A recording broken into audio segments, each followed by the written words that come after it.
ఇండియాలో చాలా మంది తెలియక టాయిలెట్ క్లీనింగ్ సోపులతో స్నానం చేస్తున్నారు.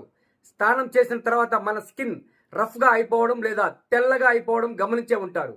ఇదంతా మనం వాడే సబ్బుల వల్లే జరుగుతుంది. మరి ఏ సబ్బుతో స్నానం చేస్తే బెటరో మీకు తెలుసా? సబ్బుల్లో 3 రకాలు ఉంటాయి. టీఎఫ్ఎం వాల్యూ 76% కన్నా ఎక్కువ ఉండే సబ్బులు ఇవి very very super good quality. TFM value 70% పైన ఉంటే గుడ్ క్వాలిటీ. టీఎఫ్ఎం వాల్యూ 60% ఉంటే మీడియం క్వాలిటీ. టీఎఫ్ఎం అంటే టోటల్ ఫ్యాటీ మ్యాటర్ అని అర్థం.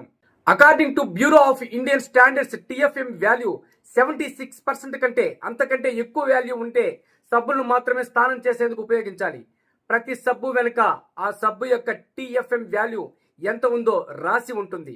గ్రేడ్ 2, గ్రేడ్ 3, 1 సబ్బులను స్నానానికి పనికిరావు. సబ్బుల్లో టీఎఫ్ఎం వాల్యూ ఎంత ఎక్కువగా ఉంటే మన స్కిన్ అంత బాగుంటుందని అర్థం. మీరు ఏ